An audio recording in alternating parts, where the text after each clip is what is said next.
a good night.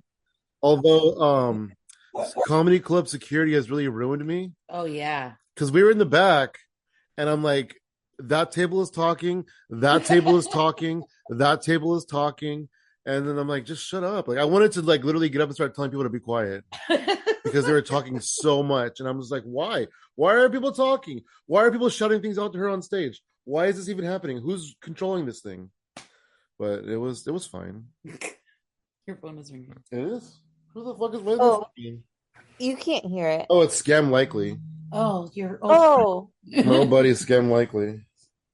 you They should call answer it. everyone. They call everyone. Just FYI.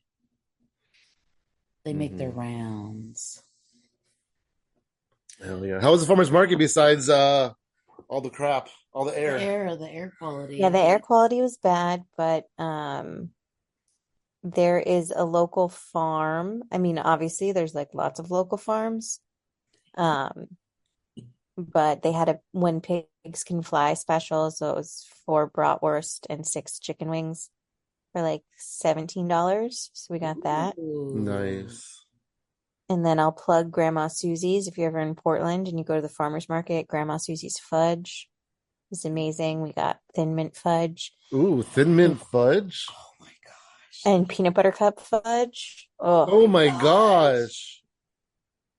Next, you're gonna say Oreo fudge, right? they have cookies and cream fudge, but we didn't Oh, get it. all right. I'm moving to Portland.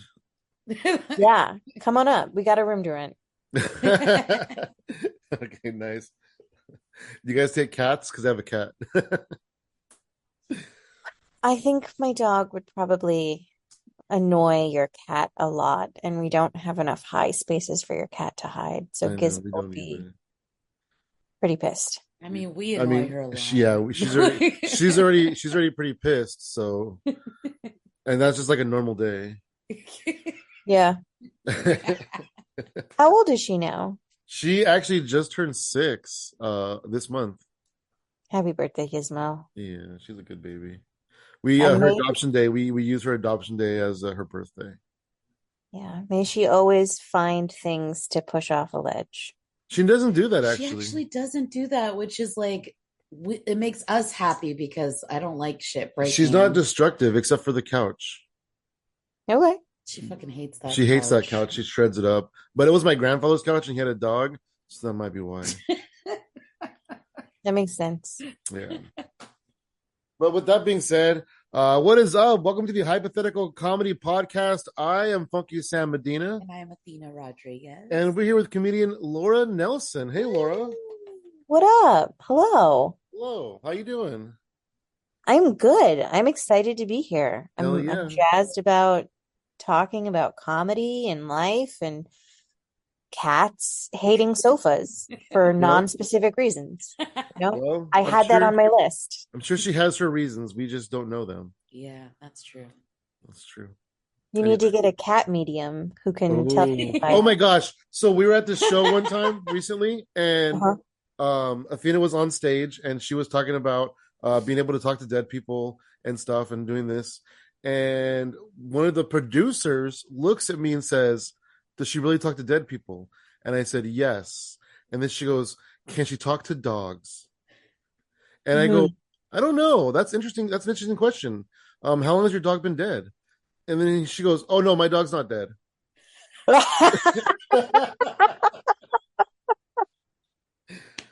Oh, there's a lot to unpack there. Yeah, so that's not what a medium is. You need what's called a translator. Oh A man. dog whisperer. That's something. Yeah, what is my how long has your dog been dead? My dog is still alive. Well, then that I defeats the just whole want to know what his purpose. attitude problem is coming from. I just want to know if he likes which kibble he likes better. I want to know if when he's peeing on the furniture, he's saying, "The sofa is mine," or "I hate Sam's grandpa." All of the above. All of the above. So Laura, where I know you've been kind of bouncing around all over the place. Where are you from? So I'm from like born and raised San Jose. Oh, woo! You know Woo! what's crazy is we met quite a few people from San Jose on the Zooms that we like lived in the same city with for so long and didn't know. Hmm. Like you. Yeah. Yeah, so I wasn't I was born in Ohio, so I guess I wasn't born and raised, but I moved to San Jose, Saratoga when I was 3. Oh yeah, So so that's definitely where your heart's at. yeah, so I was there, and then I was there for all of high school, and then I moved all the way to San Francisco for college. Dang, all the way, 45 minutes Oh. away. It was a pretty long drive, yeah, to go home and do laundry on the weekends. It was tough. Dang. Um, yeah, What was the reason why you went to San Francisco? so I went to college at the University of San Francisco, and they were the only, at the time, they were the only program in the country that had a major called Performing Arts and Social Justice. So it was all about theater with an emphasis on social change. Oh wow, that's And interesting. I never even heard of that. Yeah, so it was really interesting. I was really drawn to that. I did my senior thesis on environmental racism and the media, specifically Hunters Point and Bayview, and all of the um, the naval damage and dumping, and as well as like the produce wastelands, as well as like produce deserts, and how the media portrays Bayview's Hunters Point. So it was really interesting and hopefully eye-opening. We went and I did a lot of firsthand interviews and volunteering with at the time, you know, people who had lived there their whole lives, from when it was a naval shipyard turned into, what it was at the time in like 2002, 2005, when it was changing. So it was really interesting. So yeah, that's what I went to college for, because I wanted to be better at dinner table conversation, and I wasn't the best at math or writing. Nice. That's cool. Did it help in the long run with dinner conversation? It did. It did help. I did not major in dinner table conversation, but I got better at it That's for sure. good. And so when you're talking about going to the Cow Palace and stuff and watching wrestling when you're younger, is that when you lived in San Francisco? Yeah. Yeah. So I lived in San Francisco for 18 years. Um, Okay, okay. and I moved to Portland literally like 2 days ago, 2 years ago yesterday. Wow. So Oh. it was a We knew big, you, yeah, we knew you when you moved. So we met you when you were still in San Francisco, it sounds like. yeah. Oh, That's so that's so dang. crazy. Yeah. Nice. Oh, that would have been fun to hang out. It would have been the best, but don't worry. I can hop on a plane. All right. Hell We'll see you yeah. in an hour and a half. Hell yeah. So wait, you said that you kind of like grew up in San Jose and Saratoga? Yeah. Did you go to like Saratoga High School? I did not. I went to Archbishop Mitty. Oh, I've heard of that. Yeah. If I went to high school, I would have gone to Saratoga High, which is where Wait, Steven Spielberg went. is Midi in What? oh that's crazy. Is Midi in Willow Glen? Mitty is in San Jose. Okay. It is a private Catholic high school. Yeah. I And know I I've enjoyed heard it. of it. My 20-year high school reunion is coming up at the end of next month, so I'm thinking Wow. of going down for it. Oh, Good that'd be luck. fun. Good luck. Yeah, I'm good not a luck. fan of high school reunions. I am also not a fan, but I moved away and it's like a reason to go back. And I have like those 6 high school friends that I love, Oh, you good. know. Yeah. So That'll be a good reason. I went to like 5 high schools, so like I don't get reunions. Same. Same. I was a bit of a problem child back in those days. were you getting kicked out for like smoking in the boys' room, or what was your deal? Not going was my deal. Ah, yeah. He was like, I was a bad boy. I was a one time rebel. one time even one time even I came home late. I remember I came home late. This was when my mom was like not around. and my dad was like waiting for me like in the dark, and I came in, I walked in, and he was like started like smacking me, and I was like, what's going on, what's happening? He's like, your school calls, you haven't been there in 2 weeks. And then I go, oh, that must be somebody else, I think they have me confused for somebody else. And he goes, oh, okay, okay. Oh my God. And that was the end of that. I had the same thing. Really? Yes. What happened Well, to I didn't you? get smacked around. But He just started smacking me in the head as soon as I walked in the door. but my caregiver, my guardian was like, the school said that you haven't been to school. And I was like, oh no, that's the other Athena. Oh shit. Yeah, and there was another Athena, but she was way better at school than me. So later in life, when I was an adult, I got to meet her parents.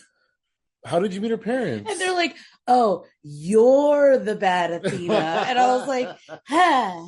That was 15 years ago. Why are you bringing that up right now? You're sending me back into my trauma. Right? How dare you? Dang, Laura, that's crazy. Is Catholic school scary? Did they hit you with a ruler? Oh, dang. Oh, so I went to Catholic junior high as well. Oh, so you're And used to the rulers by high school then. so not rulers, but like, yeah, no, junior high had like a uniform, which was tough. It was tough. The nuns aren't nice. I had sister sister Catherine, and she like I was failing. I was getting a D in religion, and Oh, she the most important subject in that school. and she like pulled me aside and she was like, Laura, I think you're emotionally spiraling out of control. Wow. Because I'm questioning God, or like because I'm a nerd. Like, can you help me out? So I don't know. The nuns are weird, and then there's also priests and like junior priests, like priest light, which is before you become a priest, you're a seminarian.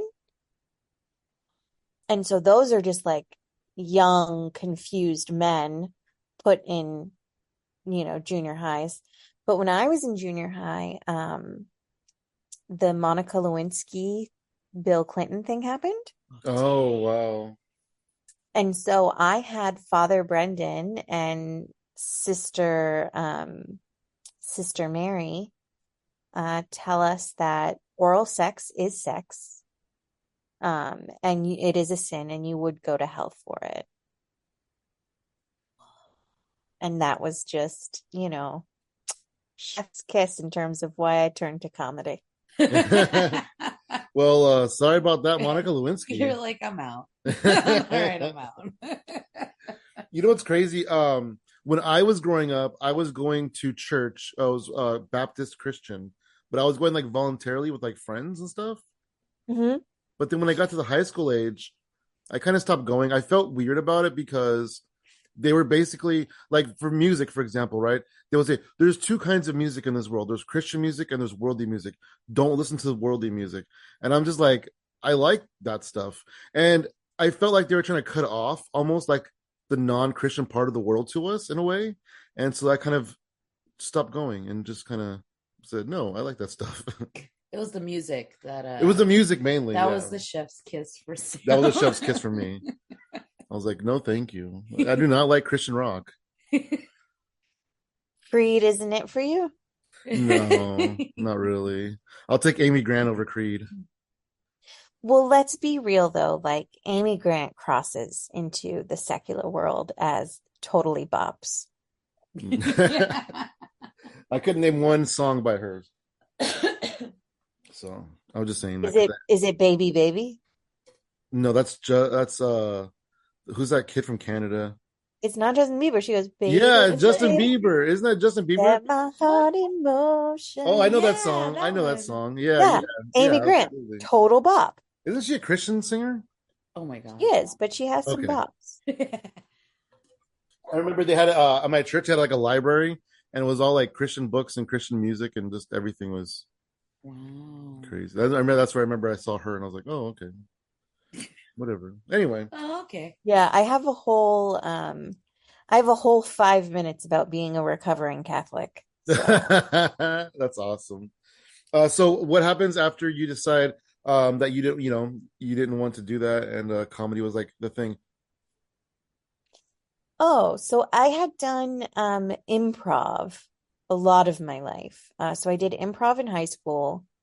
I took an improv musical comedy to the Fringe Festival in Edinburgh. Oh wow. What year Um, was that?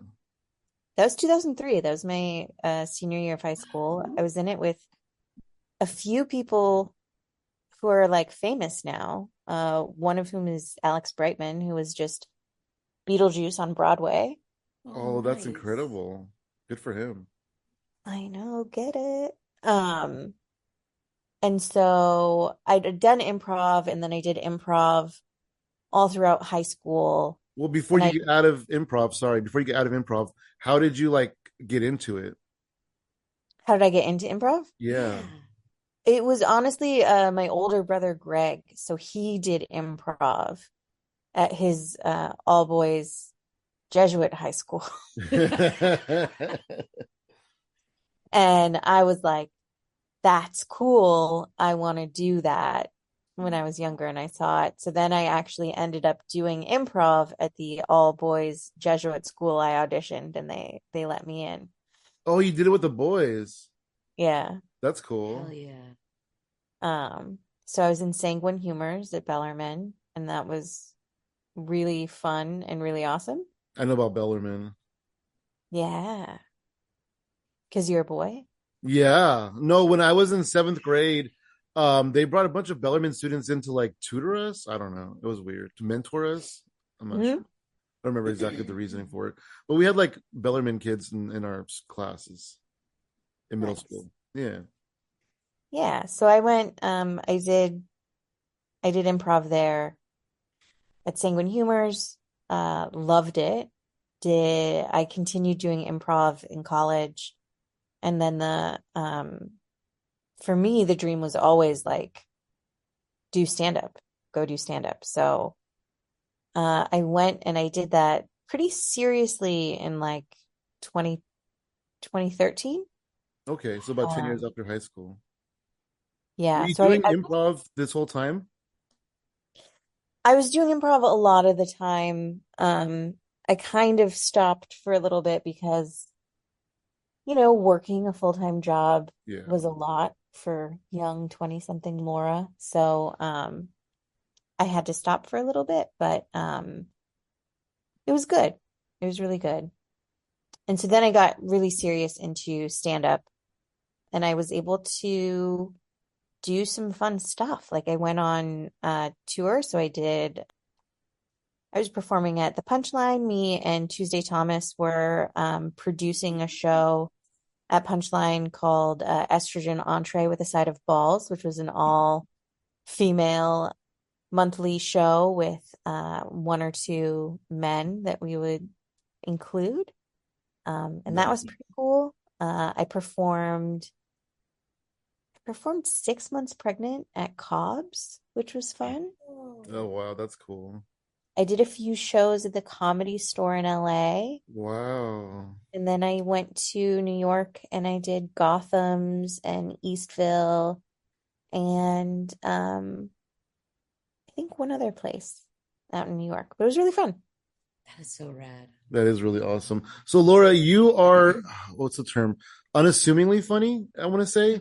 Just because Okay. you're kind of quiet, and you're pretty serious, but then you're really funny. I really think you're super funny.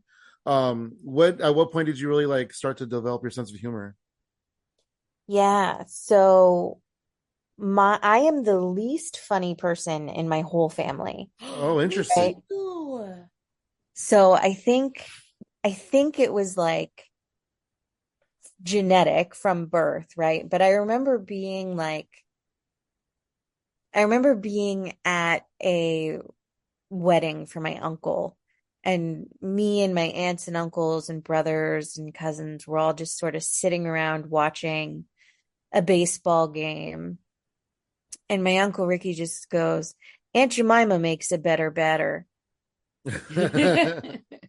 And I was like, man, that's that's awesome. And so I think humor, for better or worse, was always the through line in our family. I think both my brothers, Greg and Dave, were the, class clowns. I don't think I was the class clown. I know I was not the class clown, but I do know that if you listened to me, you were laughing. There you go. Yeah, absolutely. That's awesome. I love it. Do you remember when you got into stand up, like the first place you went to for an open mic? Oh my gosh. Yeah. The first place I went to for an open mic, the first time I ever did stand up was at the Brainwash with Oh, Wow. okay, Tony okay. Sparks and The uh, Godfather. the godfather of comedy. And I remember just like standing in the alley and there were like, 30 dudes and me. And they were like, Tony was like, oh yeah, like you can go first. And I was like, what? Oh, He's like, You're like, yeah, I gotta see how this works before I go up there. dang. yeah, like you're a lady. You don't have to wait. You don't have to stay here till whenever. I was like, okay.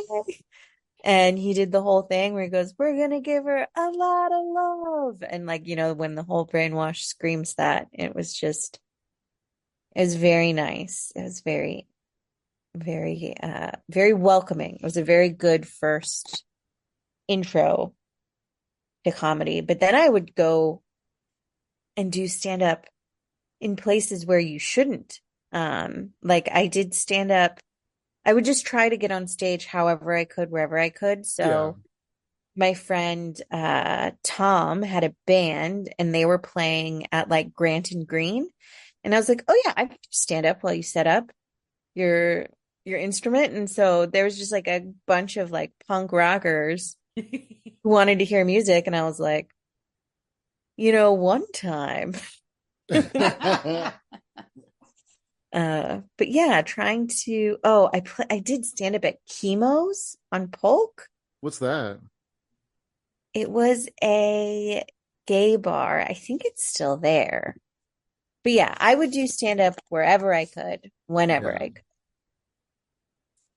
It's That's easy to do it in like SF in Oakland and get as many as you can a night because they're like all over the place over there. yeah. And then in San Francisco, like every little corner they could put a little microphone in. Like there's this bar. I saw it when we went to Cobb's on last weekend, and it's called La Rocca's. And I Hmm. went in there because when I first started doing comedy, there's like this little nook in the corner, and we were doing comedy with an open mic right in that corner. And so I just went in to go see like how it looked, and it's so sad. It's just this little corner, and like it's just terrible. I do comedy there though. I think another place that I loved was Meredith Godfrey runs an every other Saturday night at the Hearth on Geary. And that was just it's still running. You should go there if you're in San Francisco. Oh, But she always pumped me up, and that was lovely. It's nice to have people that like believe in you and support you when you're like, is this funny? Am I funny? And then how did it affect your comedy like when you had a baby? Oh man, I had to like throw away pretty much all of my material. oh wow. One, because it just really wasn't relevant anymore. I think there's still a few things. Some jewels stayed with me throughout that time, but really it allowed me to, see the world as a parent, to see um, and relive things with new eyes, like in a way that was just wild. Like, you've seen Beauty and the Beast, right? Yeah, Yeah. not the live action one though. Doesn't matter. It's the same story. Beauty and the Beast is so messed up, Hmm. right? And it's not because of the Stockholm syndrome, and it's not because of the bestiality, but it's because in the beginning, the whole town sings a song about how weird the pretty girl is because she reads books. It's really Dang, fucked up. that's messed up. And like even Gaston is like, I'm gonna get her, and LeFou's like, but she, and if he finished that sentence, it would be, but she reads books. She just reads books. She's not doing anything. So it's been eye-opening. It's been wild. It's been a blessing. I'm like glad to be a parent. It was really hard. I had postpartum depression, so that was pretty rough. Yeah. Um, but I think like getting through that and being on the other side of it, one, I can talk about it, right? Which is Mhm. great because like when I went through it, then all these people that I knew were like, "Oh yeah, I had postpartum depression," or "Oh, I went through something like that." And I was like, "Why didn't you tell me? Like, why wasn't anyone talking about it?" Like, I had no idea. Like, I thought postpartum depression was like you drown your kids in a bathtub. I thought it was like black and white. Like, I didn't know that there was like this whole spectrum of what you could go through. And then on top of that, like when you're in the moment in something like this, you feel like you're alone. Like nobody else feels this. And Yep, so if other people say, "Oh, I felt that," then you don't feel so alone. absolutely, 100%. Mhm. I think it's important for people to be able to talk freely without the stick. Like you said, there's people think it's just a cut black and white, scenario. And postpartum depression, quite often for me, when I had it, it creeps up on you, it sneaks up on you, and you don't even realize you're going through it when it starts initially happening. And then when you're in the thick of it, you're like, holy crap, something's wrong. It's not just me. Yep, Interesting. absolutely. Mm-hmm. I And think, I think, oh, sorry, go ahead. oh, I was just going to say, I think like it's really helpful to know that like if it's going to happen to you, it's going to happen to you. It's biological. There's no way to tell. There's nothing you could do that would make it not happen or be less. Just like find a community, find a doctor, find a play group, talk to your friends, talk to moms, go on Reddit. Like, I know Reddit's like a very not great place, but like to find people who are going through what you're going through, it's not the worst. It's Uh, Reddit's really good for information. yeah, Like whenever I want to know like an opinion on something, I'll Google it and I'll put Reddit at the end. This or right. this, Reddit, And then people actually are pretty honest about some stuff. I mean, some people you gotta, go through the crowd, but Yeah. that's So, good. when you were able to kind of get out of the fog of postpartum depression, were you able to, I guess, be able to, were you writing about it? Were you like kind of, addressing it in stand up at all? Yeah, I was. I wasn't able to like get back on stage for a while because it was pretty hard.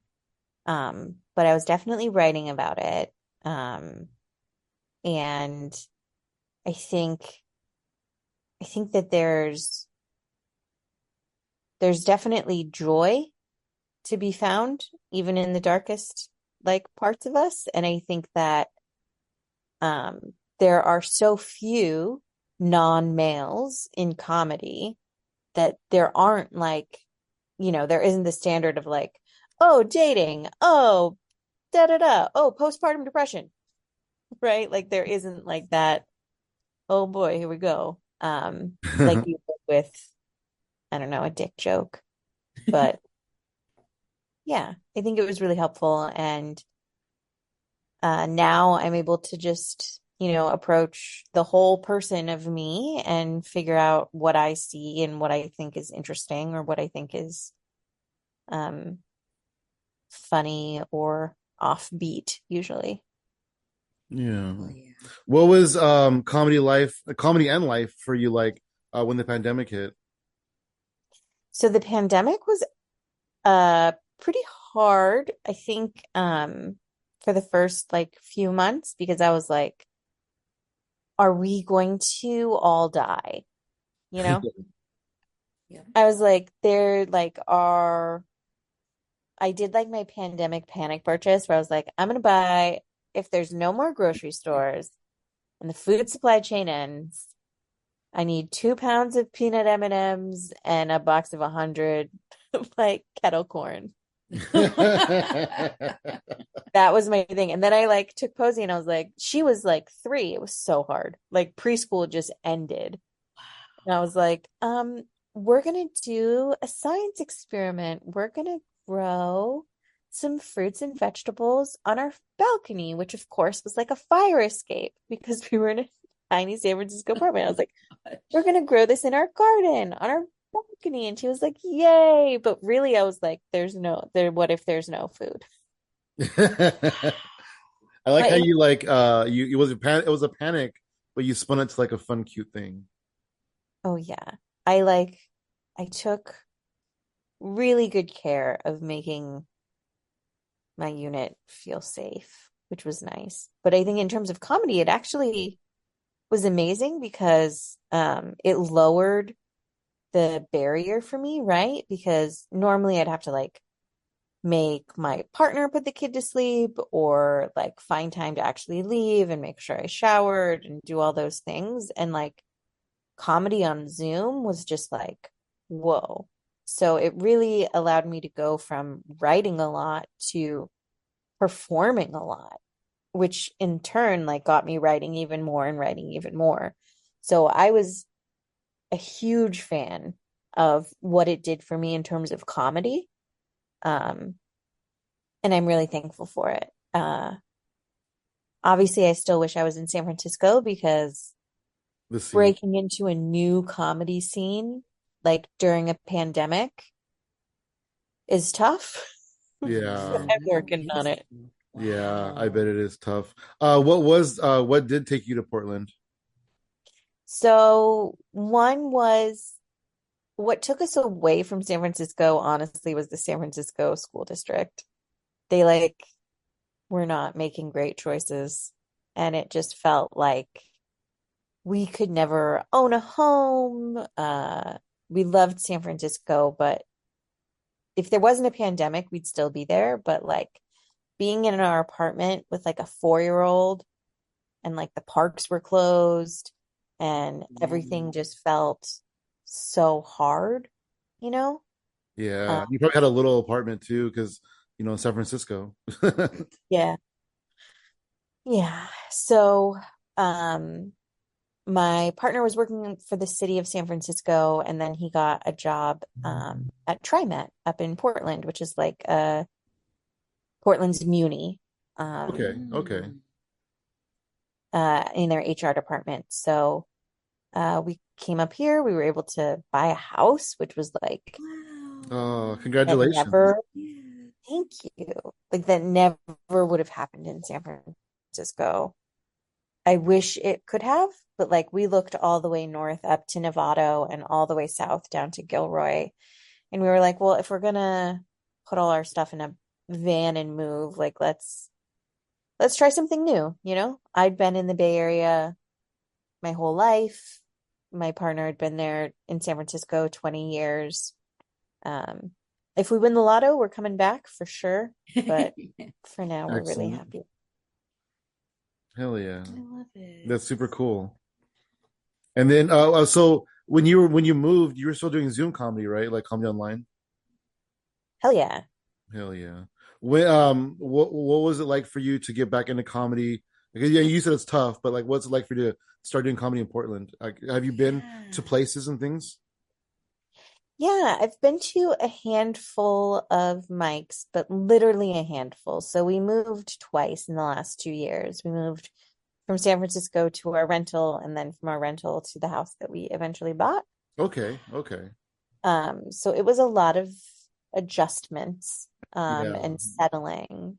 But yeah, it's been good. It's been welcoming. I think I need to go out more.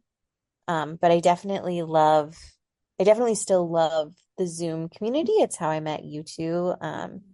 time at a lot of people, and it's really just made me feel really creative and productive in a way that I don't think would have happened. And I don't think, I mean, maybe there was Zoom comedy before the pandemic, but I didn't know about I don't think there it. was. I don't think there was. There was Skype there when the pandemic first hit. A lot of people were doing comedy on Skype before they even started doing Zooms, which is pretty crazy to me. You make it sound so archaic. Oh man, you They should were see on in the beginning of the Skype. pandemic, Nobody had video. they were It was doing all audio. they were doing hieroglyphics on the wall. Just kidding. Like, hey man, is this funny? The No, picture? Skype has video. Skype has video. Oh, it does? Yeah, it's always had video. Oh, I didn't know that. Silly ass. Oh, well, I didn't know. Hell yeah. I used to do my podcast on Skype back in the day, like 10 years ago. Wow. I used to have a Skype recorder and I had to connect them. It was bullshit. I mean, Skype,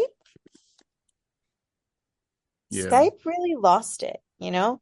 Mm-hmm. Skype had the opportunity to win the pandemic Hell because it was yeah. all everybody used before. Before, yeah. Like all they had to do was be like, and you can use Skype, but no, Zoom came in and kicked their ass. Oh yeah. Mm-hmm. Very true. That's very true. Everybody should have invested in webcams too. Yeah, I couldn't. You know what's crazy is I didn't have a webcam, and then the whole Zoom thing started, and so I bought a webcam on Amazon or whatever, but it like took like 3 months or something. It took a long time for it to come because they're all sold out. It was crazy. Yeah. All those webcam boys needed it. Yeah, all those Zoom bombers, Oh dang. bastards. Did you ever have like Zoom bombers come in on your experience? It would be more interesting if I said yes, but the real answer is no. You know what? That's cool. That is cool. We only got they were we crazy. we only got Zoom bombed one time. Like I've experienced it a few times, but we only got Zoom bombed one time. And do you know Dana Wisson? I don't know. I don't, but I want to learn more about this person. Oh man, she's amazing. She's a She fucking was badass. she was on, and they came on, and she was like just like verbally like taking them down one by one. They waited for her. They They waited- waited for a female to get on I think they did, the yeah. lineup. And she does this joke where she like makes this like turkey sound, and then somebody goes, he put his camera on, he goes, "Will you do that to my dick?" And then she goes, "Venmo $500 to Dana Wiston, and then we'll talk, bitch." She didn't skip a beat. Like they didn't fucking Hell get her yeah. at all. And like we were able to get them out of there like pretty Yeah, as quick. she was talking shit to them, I was just taking them out, and it was crazy. It was the most epic. It like that endeared her to our hearts like almost permanently because she finessed it. Laura, do you have any like projects or anything coming up that you're working on? Yeah. So when I was in San Francisco, do y'all know Mutiny Radio? Yeah, absolutely. We know Pam. So when I was in San Francisco, for maybe a year and a half, I'm not sure. Me and Chris Blackwood and Scott Bendur on Sundays from 4 to 6, we had a radio show called Blackwood Down, and it was just improv and fake call-ins and Wow. sketch. It was like and a theater, like a music, radio and show theater. it was really fun.